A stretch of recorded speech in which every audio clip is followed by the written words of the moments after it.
Good morning, everybody. Welcome to my channel.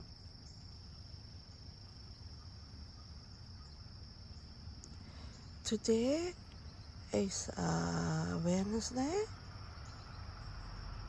and today I'm making a video about my flower.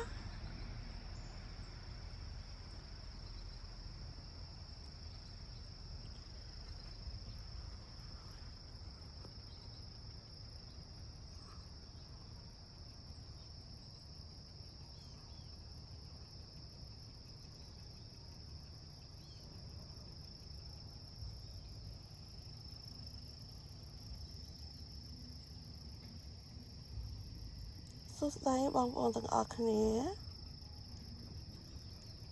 សូមស្វាគមន៍មកក channel របស់នាងខ្ញុំនៅក្នុងថ្ងៃនេះខ្ញុំធ្វើវីដេអូអំពីសួនច្បាររបស់នាងខ្ញុំហើយថ្ងៃនេះគឺជាថ្ងៃពុធពេលព្រឹកព្រលឹមហ្មងចា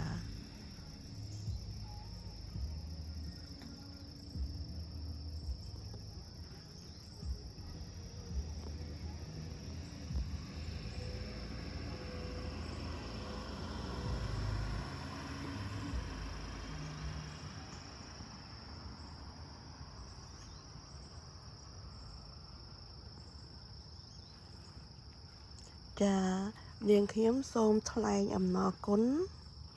ទៅដល់បងប្អូនទាំងអស់គ្នាដែលតែងតែចូលទស្សនាវីដេអូរបស់នាងខ្ញុំសូមអរគុណជាច្រើនបងប្អូន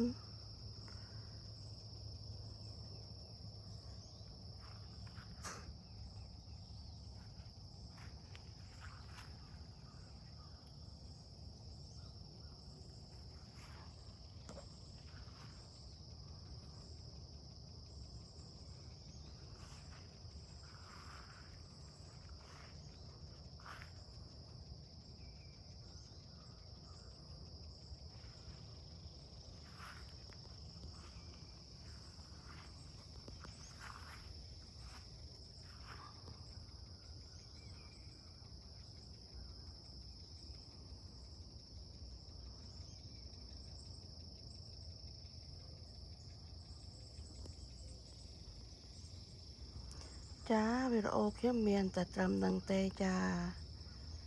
ឥឡូវនេះនាងខ្ញុំជម្រាបសួរនាងខ្ញុំនឹងជួបបងប្អូនតាមវីដេអូផ្សេងទៀតចាអរគុណនៃការស្រឡាញ់រាប់អានទាំងអស់គ្នា Thank you everybody for watching today. I will see you another video, my love.